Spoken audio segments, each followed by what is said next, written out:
Astro தமிழன் channel மூலம் உலகம் முழுவதும் வாழ்ந்து கொண்டிருக்கக்கூடிய சகோதர சகோதரிகளுக்கு அன்பார்ந்த வணக்கங்கள் மற்றும் வாழ்த்துக்கள்.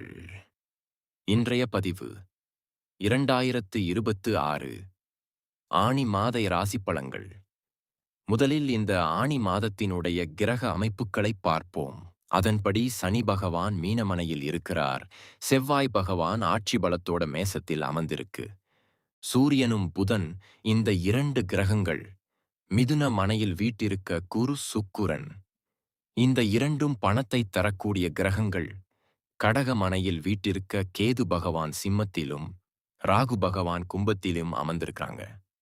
சரி, இந்த மாதம் பெயர்ச்சியாக கூடிய கிரகங்கள் என்ன என்று பார்க்கும்போது, இந்த ஆனி மாதம் 7ஆம் தேதி, அதாவது 21 ஜூன் 2026 செவ்வாய் பகவான் மேசத்திலிருந்து ரசபத்துக்கு பெயர்ச்சியாகிறார். அதேபோல இந்த ஆனி மாதம் 8ஆம் தேதி புதன் பகவான் கடகமனைக்கு பெயர்ச்சியாகி பிறகு வக்கிரமாகி மீண்டும் வந்து மிதுனத்துக்கு அமரப்போகிறது. அதாவது ஆனி மாதம் 23ஆவது தேதி அதேபோல் சுக்கிர பகவான் பெயர்ச்சியும் இந்த ஆனி மாதம் இருக்கு. அதாவது ஆனி மாதம் 20 தேதி 4 ஜூலை 2026 சுக்கிர பகவான் கடகத்திலிருந்து சிம்மமனைக்கு பெயர்ச்சியாகிறது. இந்த கிரக அமைப்புகளை வைத்துக்கொண்டு இந்த ஆனி மாதம் என்ன மாதிரியான பலன்கள் சாதகம், இந்த பதிவை முழுவதுமாக பாருங்கள். கண்டிப்பாக ஏதாவது ஒரு விதத்தில் உங்களுக்கு பயனுள்ளதாக இருக்கும் என்பதில் எந்தவித மாற்று கருத்தும் கிடையாது. விருச்சிக ராசி அன்பர்களே, இந்த ஆனி மாதம் என்ன பலன் எப்படி இருக்கப் போகுகிறது அப்படின்னு பார்க்கும் பொழுது, உங்கள் ராசிநாதன் என்று சொல்லக்கூடிய செவ்வாய் பகவான் 6ஆம் இடத்தில் ஆட்சி பலத்தோடு ஸ்ட்ராங்க வலிமையா உட்கார்ந்திருக்கிறார். ராசிநாதன் வலிமை. அதே போல இந்த ஆனி மாதம் 7ஆம் தேதி உங்கள் ராசிநாதனான செவ்வாய் பகவான் 7ஆம் இடத்தில் போய் அமர்த்து கொண்டு உங்கள் ராசியை பார்க்கிறார். அப்படியென்றால் ராசிநாதன் ராசியை பார்க்கக்கூடிய அமைப்பு இந்த மாதம் இருக்கிறது. அப்படி என்ன அர்த்தம்? உங்கள் செயல்பாடுகள் திருப்திகரமாக இருக்கும். உங்களுக்கு எது பிடிக்கிறதோ அதை செய்வீர்கள். எதெல்லாம் தடைப்பட்டு கொண்டிருந்ததோ அதெல்லாம் வெற்றிகரமாக நடக்கும். உங்கள் என்ன ஓட்டத்தில் உங்கள் உள்மனசு என்ன சொல்கிறதோ அதை செய்துவிட்டால் உங்களுக்கு நல்லது. என்ன சில சமயங்களில் கோபம், ஆக்ரோஷம் என்பது சீக்கிரமாக வெளிப்படுத்தும் நிதானம், பொறுமை இந்த விருச்சிகத்துக்கு மிகவும் முக்கியம் என்பதையும் ஞாபகத்தில் வைத்துக் கொள்ளுங்கள். 2ஆம் அதிபதி தனத்தை கொடுக்கக்கூடியவன். குடும்பத்தை அமைத்துக் கொடுக்கக்கூடிய அந்த குரு பகவான் உச்சமாக பாக்கியஸ்தானத்தில் உட்கார்ந்திருக்கிறார். 2ஆம் அதிபதி அற்புதமாக அமைகிறது. இந்த குரு பெயர்ச்சிக்கு அப்புறம் லாபம். என்ன அர்த்தம்? குடும்பம் நன்றாக இருக்கப் போகிறது. தன வரவு நன்றாக இருக்கப் போகிறது. உங்கள் வாக்கு சம்பந்தப்பட்ட விஷயங்கள் நன்றாக இருக்கப் போகிறது. என் எண்ணம் உச்சபலம். அப்ப ஏற்கனவே கடந்த வருடம் பார்த்தீங்கன்னா குரு பகவான் 8ல இருந்தார். குடும்ப அதிபதி 8ல இருந்தாரு. அப்போ ஒரு சிலருக்கு, நிறைய பேர்த்துக்கு குடும்பத்துல சில சச்சரவுகளை கொடுத்துருக்குறோம். ஒரு அண்டர்ஸ்டாண்டிங் இல்லாத தன்மை அல்லது பணம் எங்கேயோ கொடுத்து லாக் ஆன மாதிரியான அமைப்பு, உங்கள் பேச்சை மதிக்காத மாதிரி, உங்கள் குடும்ப உறுப்பினர்கள் மதிக்காத மாதிரியான உணர்வுகளை எல்லாம் கொடுத்து கொண்டு இருந்த இந்த விருச்சிகத்துக்கு இப்போ இந்த ஆனி மாதத்திலிருந்து உங்களை போற்றக்கூடிய வகையில், உங்களை பேச்சுக்களை கேட்கக்கூடிய விதத்தில் குடும்பத்திலிருந்து வந்த கருத்து வேறுபாடுகள் அப்படியே மறைஞ்சு நம்ம சம்பாத்தியம், நம்ம குடும்பத்துக்குத்தான் கணவன் சம்பாதிக்கிறது என்ன, மனைவி சம்பாதிக்கிறது என்ன, யார் சம்பாதித்தாலும் சரி, அந்த ஈகோ அப்படியே மறைஞ்சு போகப் போகிறது. அப்படியே குடும்பத்தில் ஒற்றுமை கிடைக்கப் போகிறது. குடும்பம் நன்றாக இருக்கப் போகுது. குடும்பம் அமைக்காதவர்கள், திருமணமாகாதவர்கள் திருமணமாகப் போகிறது.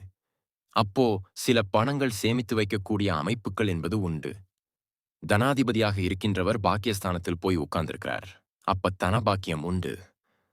பொருளாதார ஏற்றம் சிறப்பாக இருக்கிறது. கல்வி முறையில சில மாற்றங்கள். இதுவரைக்கும் படிக்கல, ஒரு மந்தமா இருந்த, ஒரு டார்கெட் ரீச் பண்ண முடியாத குழந்தைகள் கூட இப்போ படிப்பு விஷயத்துல நல்ல சுறுசுறுப்பாக செயல்படக்கூடிய அமைப்பு.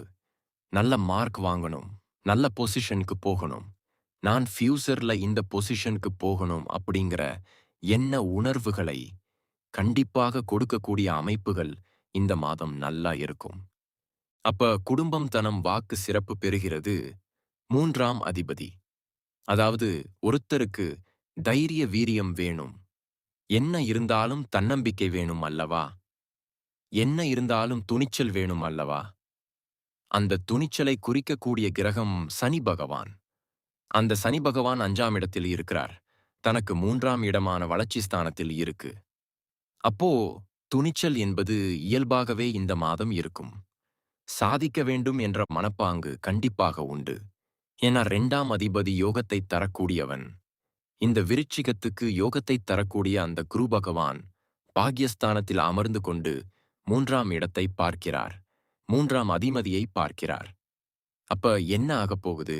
கீர்த்தி உண்டு, புகழ் உண்டு, பிரயாணம் உண்டு, விற்பனை உண்டு, வியாபாரம் நல்லபடியாக இருக்கும். எழுத்துக்கலை, கதை, கட்டுரை சார்ந்த விஷயத்தில் இருக்கின்றவர்களுக்கு நல்லது நடக்கும். ஏன்னா சுக்கிரன் 3ஆம் இடத்தை பார்க்கிறார். கலைத்துறைக்கு சொந்தக்காரரான சுக்கிரன் 3ஆம் இடத்தை பார்க்கிறதனால் நிறைய பேருக்கு பாட்டுல, இசையில ஆர்வம், கலைத்துறையின் மேல ஆர்வம். இதெல்லாமே சூப்பரா இருக்கக்கூடிய ஒரு நல்ல மாதம். 4ஆம் இடத்துல ராகு பகவான் உட்கார்ந்திருக்கு. ஒரு பாம்பு கிரகம் உட்கார்ந்திருக்கு. பிரம்மாண்டமாக ராகு, பிரம்மாண்டமான வீடு வாங்கணும். என்ன உங்கள் மனத்துல இருக்கும்? பெரிதாக வாங்கணும், பெரிதாக கட்டணும் அப்படின்னு எண்ணத்தை கொடுக்கும். அந்த எண்ணத்தை செயல்படுத்தக்கூடிய விதத்திலே இந்த மாதம் கண்டிப்பாக உண்டு. ஒரு சிலர் பாத்தீங்கன்னா, ரியல் எஸ்டேட் துறையில இருப்பீங்க. அந்த துறையில ரொம்ப சிறப்பாக இருக்கும். ரியல் எஸ்டேட் துறையில் இருக்கக்கூடிய இந்த விருச்சிக ராசி அன்பர்கள் பாத்தீங்கன்னா, சிறப்பாக இருக்கும். போன மாதம் கம்பேர் பண்ணும்போது, இந்த மாதம் ஒரு துணிச்சல் இருக்கும், சாதிக்கணும் என்கின்ற எண்ணம் இருக்கும். அதுக்காக ஒர்க் பண்ணுவீங்க. அதுக்கான முயற்சியில இறங்குவீங்க. அதுக்கான ஸ்ட்ராட்டேஜ் வகுப்பீங்க. இதெல்லாமே நல்லா இருக்கக்கூடிய ஒரு மாதம். மனச மட்டும் தளர விட்டுறக்கூடாது. மனசுல எப்பவுமே பாசிட்டிவ் உணர்வு தான் இருக்கணும். ஏன்னா உங்க ராசியில சந்திரன் உட்கார்ந்திருக்கார் அல்லவா? அதனாலதான் நீங்கள் விருச்சிக ராசி. அந்த சந்திரன் அந்த இடத்துல நீசமாக இருக்கிறாரு. அப்ப விருச்சிக ராசி அன்பர்கள் மனசு மட்டும் கீழே விடக்கூடாது. மனசை எப்பவுமே பாசிட்டிவாக வைத்துக் கொள்ள வேண்டும் என்பதை ஆழமாக மனதில் பதிய வைத்துக் கொள்ளுங்கள். நீங்கள் நெகட்டிவ் நினைச்சீங்கள் என்றா நெகட்டிவாக போசுவீங்கள். இந்த விருச்சிக ராசி அன்பர்கள் மட்டும் பாசிட்டிவ் தான் நினைக்கணும். நெகட்டிவ் நினைக்கக்கூடாது.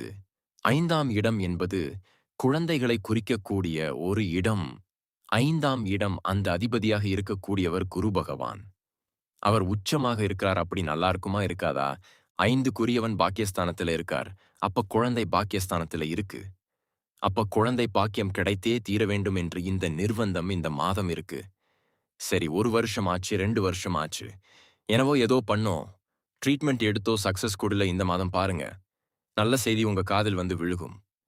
அப்ப குழந்தை பாக்கியம் கிடைப்பதற்கு உண்டான அத்தனை அம்சங்களும் இந்த மாதம் அந்த கடவுளுடைய பரிபூர்ண அந்த இயற்கையாயி இறைவனுடைய அந்த பிரபஞ்ச சக்தியால் பரிபூர்ணமாக இருக்கிறது இந்த மாதம். ஏன்னா 5ஆம் அதிபதி யோகத்தை தரக்கூடியவன் லக்கணத்தை பார்க்கிறார். அப்ப என்ன நடக்கப் போகுது? இந்த மாதம் பாருங்க, 7ஆம் தேதிக்கு அப்புறம் ஆனி மாதம் 7ஆம் தேதிக்கு அப்புறம் செவ்வாய் பகவான் 7க்குரியவன் 7ஆம் இடத்தில் போய் உட்கார்ந்து உங்கள் ராசிநாதனின் 7ஆம் இடத்துல போய் உட்காரப் போகிறார். அந்த 7க்குரியவன் பாக்கியஸ்தானத்தில உட்கார்ந்திருக்கிறார். குடும்ப ஆதிபதியோட உட்கார்ந்திருக்கிறார். அப்ப என்ன நடக்கும்? ஒரு பாக்கியம் கொடுத்தே ஆகணும் அல்லவா? 7க்குரியவன் பாக்கியம், திருமண பாக்கியம் கிடைக்கக்கூடிய திருமணம் என்பது 7ஆம் இடம். அந்த அதிபதி பாக்கியஸ்தானத்தில் இருக்கிறதனால் திருமண பாக்கியம் கிடைக்கக்கூடிய அமைப்பு பரிபூரணமாக இருக்கிறது. இந்த விருச்சிக ராசி அன்பர்களுக்கு முயற்சி எடுங்க. கண்டிப்பாக சக்சஸ் கொடுக்கும் சூரியன். இந்த மாதம் முழுவதும் 8ஆம் இடத்துல உட்கார்ந்திருக்கிறார் சூரியன். அப்படிங்கிறது அரசை குறிக்கக்கூடிய, அதிகாரத்தை குறிக்கக்கூடிய, உங்கள் மேலதிகாரியை குறிக்கக்கூடிய அவர் 8இல் இருக்கிறார். அப்போ இந்த மாதம் விருச்சிக ராசியின் மேலதிகாரிகளை பகைத்துக் கொள்ளக்கூடாது என்று மனதில் வைத்துக் கொள்ளுங்கள். சூரியன் அப்போ போய் 8இல உட்கார்ந்திருக்கார். அப்பாவுடைய ஹெல்த், அப்பா சார்ந்த விஷயங்கள் கொஞ்சம் அக்கறை எடுத்துக்கொள்வது நல்லது. சூரியன் அரசு விரோத நடவடிக்கைகளில் ஈடுபடக்கூடாது. ஏன்னா சூரியன் போய் 8இல உட்கார்ந்திருக்கார். சோ இதெல்லாம் மனதில் வச்சுக்குங்க. இந்த மாதம் 8க்குரியவன் 8ஆம் இடத்திலேயே ஆட்சி பலம் 8ஆம் இடம். வலிவேதனை கொடுக்கக்கூடிய இடம் என்றாலும் திடீர் அதிகாரத்தை கொடுக்கக்கூடிய இடம். அப்போ திடீரென்று ஒரு வேலை கிடைக்கக்கூடிய அமைப்பு 10க்குரியவன் தனக்கு 11ஆம் இடத்துல இருக்கிறார். சார், அழுத்தம் பிரஷர் என்ன சார்? வேலையில ஒரு ப்ரமோஷன் கிடைக்கலாம். 1 வருஷம் ஆயிடுச்சு, 2 வருஷம் ஆயிடுச்சு. சீக்கிரமா கிடைக்கக்கூடிய அமைப்பு, மாற்றத்தை கொடுக்கக்கூடிய அமைப்பு. இந்த மாதம் உண்டு. 10க்குரியவன் 8ல இருக்கிறதுனால கொஞ்சம் அலைச்சல், திருச்சல், டென்ஷன், பிரஷர் கண்டிப்பாக இருக்கும். இதில் மாற்று கருத்து என்பது இல்லை. 11ஆம் அதிபதி 8ல இருக்கார்.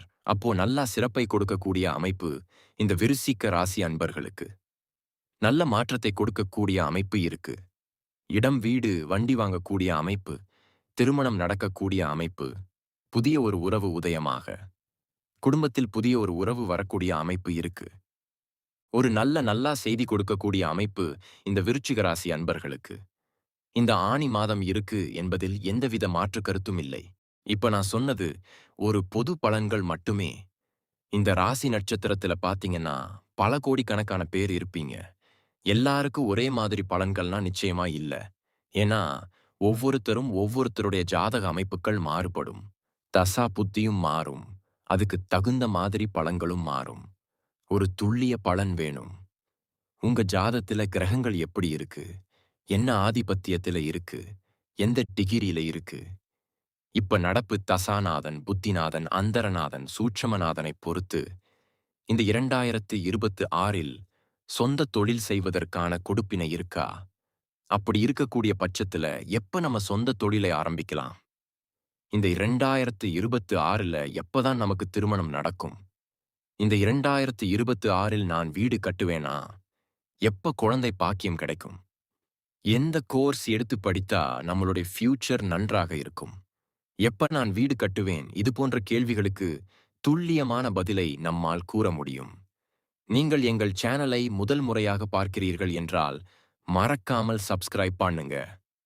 மற்றும் பக்கத்தில் உள்ள பெல் பட்டனையும் ஆல் என்கின்ற நோட்டிஃபிகேஷனும் கிளிக் செய்யவும்.